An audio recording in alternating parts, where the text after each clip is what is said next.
ኢትዮጵያውያን ሴት ተዋናዮች በፊልም በአድናቆትና በንግድ ስራ ከፍተኛ ገቢ ያገኛሉ። ነገር ግን በኢትዮጵያ ውስጥ በጣም ሀብታም ሴት ተዋናይት ማን እንደሆነች አስበውት ያውቃሉ? በዚህ ቪዲዮ የኢትዮጵያ 10 ቱጃር ሴት ተዋናዮችን እንነግራችኋለን። በ10ኛ ደረጃ ላይ ያስቀመጥንላችሁ መቅደስ ጸጋይ ስትሆን በሞጋቾች ድራማ ላይ በመስራት ከፍተኛ እውቅናን ያገኘች ሲሆን በተለያዩ የስራ ዘርፎች ተሰማርታ በርካታ ገንዘቦችን ወደ ካዝኗ ታስገባለች። በአንድ ወቅትም ከ2 ሚሊዮን ብር በላይ የሚያወጣ ሰርግ የደገሰች እንደሆነ ይታወሳል። በ9ኛ ደረጃ ላይ ያስቀመጥናት ሜላት ነብዩ ስትሆን በስራዋ እጅግ ጠንካራና ብርቱ ሴት እንደሆነች ይነገርላታል። ሜላት የተለያዩ ስኬታማ ቢዝነሶችን የምታስተዳደር ሲሆን በተለይም በራሷ ስም የሽቶ ብራንድ በመፍጠር የተዋጣለት ነጋዴ ለመሆን በቅታለች።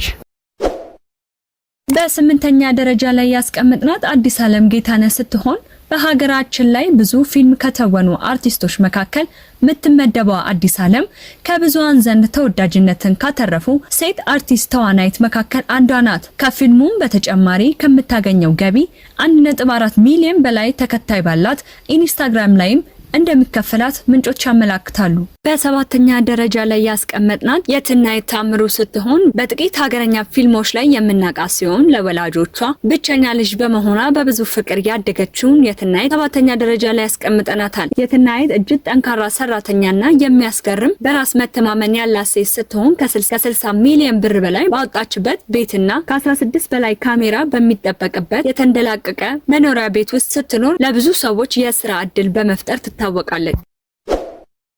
በ6ኛ ደረጃ ላይ ያስቀመጥንላችሁ ፍሬያት የማነን ሲሆን በአስገራሚ የትወናና የፊልም ስራዎቿ የምናውቃት ፍሬያት ከትወና በተጨማሪ የተለያዩ የሙዚቃ ክሊፖች ላይም ሰርታለች። ፍሬያት ቦሌ አካባቢ የራሷ የሆነ የሀበሻ ቀሚስ ሱቅና ትልቅ ሬስቶራንት አላት። በ5ኛ ደረጃ ላይ ያስቀመጥናት ሞዴል ተዋናይትና ፊልም ሰሪ የሆነችው አመለሰት ሙጬን ሲሆን ከሰራቻቸው ስራዎች በላይ የተወዳጁ ሙዚቀኛ ቴዲ አፍሮ ሚስት በመሆኗ ባላት እውቅና ላይ በይበልጥ እውቅናን እንድታገኝ መንገድ የከፈተላት ሲሆን በአዲስ አበባ ተወልዳ በኒውዮርክ አካዳሚ ፊልም ስራን እንዲሁም በዩኒቲ ዩኒቨርሲቲ ጋዜጠኝነት የተማረችው አመለሰት ሙጬ ባላት ቁጥብ ባህሪም በብዙዎች ዘንድ ተወዳለች። ለንደን ካፌን ጨምሮ ለብዙ ድርጅቶች በብራንድ አምባሳደርነት የምትሰራ ሲሆን በአመት ወደ 40 ሚሊዮን የሚጠጋ ገቢም እንደምታገኝ መረጃዎች ያመላክታሉ።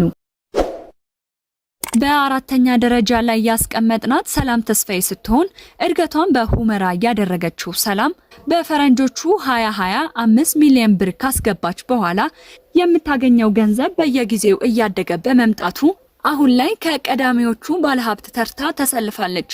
ሰላም የዜድቲኢ ሞባይል ብራንድ አምባሳደር ስትሆን በአመት ውስጥ በርካታ ሚሊዮን ብር ወደ ካዝናዋ ታስገባለች። በ3ኛ ደረጃ ላይ ያስቀመጥናት ዳናይት መክብብ ስትሆን በጭራሽ ዝነኛ የመሆን ሐሳብ የሌላት ዳናይት ቃና ቴሌቪዥንን በመቀላቀል በአጭር ጊዜ ውስጥ ተወዳጅነትና ዝናን ማትረፍ ችላለች። በተጨማሪም ዝነኝነቷን በመጠቀም ሀብት ካፈሩ ሰዎች መካከልም ዳናይት ተጠቃሽ ናት። ከሀብት ምንጮቿ መካከልም በተለያዩ ድርጅቶች አምባሳደር በሚሊዮን የሚቆጠር ገንዘብ የምታገኝበት መንገድ ዋነኛው ነው። በአመት ውስጥ 50 ሚሊዮን ብር ወደ ካዝናዋ እንደምታስገባ ምንጮች ይጠቁማሉ። የምትነዳው መኪና ማርሴዲስ GLE የተባለ ሲሆን መኪናው ከ20 ሚሊዮን በላይ ዋጋ እንዳለው ይገመታል። በ2ኛ ደረጃ ላይ ያስቀመጥናት ሃናን ታሪክ ስትሆን እጅግ የናጠጠ ሀብት ካላቸው የሀገራችን አርቲስቶች የምትመደበው ሃናን ለተለያዩ ድርጅቶች ብራንድ አምባሳደር በመሆን ሚሊዮኖችን ወደ ካዝናዋ ስታስገባ የሀብቷ ምንጭ ግን ይህ ብቻ አይደለም። ሃናን ታዋቂ ከመሆኗ በፊት ኃይለኛ ነጋዴ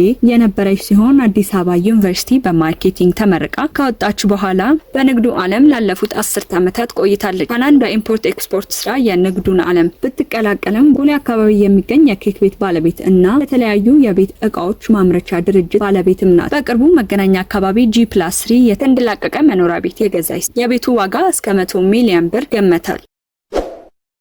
በአንደኛ ደረጃ ላይ ያስቀመጥናት ማህደር አሰፋ ስትሆን ማህደር ጥቂት የማይባሉ የአማርኛ ፊልሞች ቢኖራትም በቀላሉ የሰው ልብ ውስጥ የገባችው ሰው ለሰው በሚባል የቴሌቪዥን ድራማ ሲሆን በወቅቱ የኢትዮጵያ ሀብታም ሴት እሆናለሁ የሚል ሀሳብ አልነበራትም። ሆኖም እድል ቀንቷት በሀገራችን ቁጥር 1 ቱጃር አላሙዲን ለመወደድ በቅታለች። በአሁኑ ወቅት ሸራተንን ጨምሮ በርካታ ሀብቶች በስራ የሚገኝ ሲሆን እንዲሁም ኑሮዋም እጅግ ቅንጡ ከሚባለው በላይም ነው። ማህደር ብቸኛ የግል አውሮፕላን ያላት ሴት እንስት ስትሆን ለአውሮፕላኑ ከ350 ሚሊዮን የኢትዮጵያ ብር በላይ አውጥታለች። ተመልካቾቻችን ለዛሬ የያዝናቸው ኢትዮጵያ ውስጥ ከሚገኙ 10 ሴት ሀብታም ዝነኞችን ወደ እናንተ አደረስን። ከነዚህ ውስጥ መካተት ነበረባቸው ብላችሁ የምታስቡትን ዝነኛ ባለሀብት አርቲስቶችን በኮመንት ስር አሳውቁን።